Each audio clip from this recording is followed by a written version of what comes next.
L'enfant découvre par hasard que la fille est la moitié d'un pendentif Fangia dans son cou, ce qui est exactement le même que celui que son père garde dans un tiroir. L'enfant intelligent commence à douter que la fille pourrait être sa vraie mère.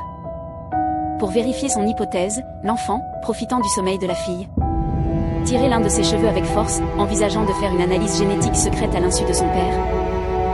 Et les résultats sont vraiment comme il l'avait prévu. La fille était vraiment sa mère biologique.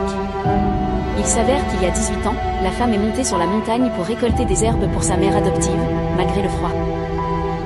Mais par accident, elle a rencontré le PDG mordu par un serpent venimeux, tandis que le PDG faisait pipi sur le sol inconsciemment.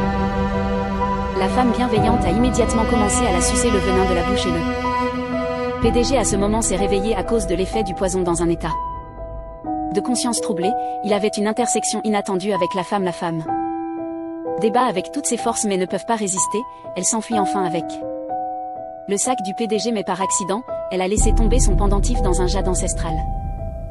Peu de temps après que ses subordonnés aient finalement trouvé le PDG que le médecin a dit. Le PDG, heureusement, le venin a été aspiré dans le temps, sinon les conséquences seraient inimaginables. Le PDG enlève la robe laissée par la femme et c'est alors qu'il découvre le pendentif laissé par elle pour remercier la femme qu'il a immédiatement ordonné à son subordonné pour chercher la femme qui a pris son sac sans savoir qu'après son retour, la femme a été ramenée par sa mère biologique mais avant qu'elle a le temps de se réjouir, elle apprend immédiatement la raison pour laquelle le père l'a appelée, c'était pour remplacer sa sœur qui allait en prison.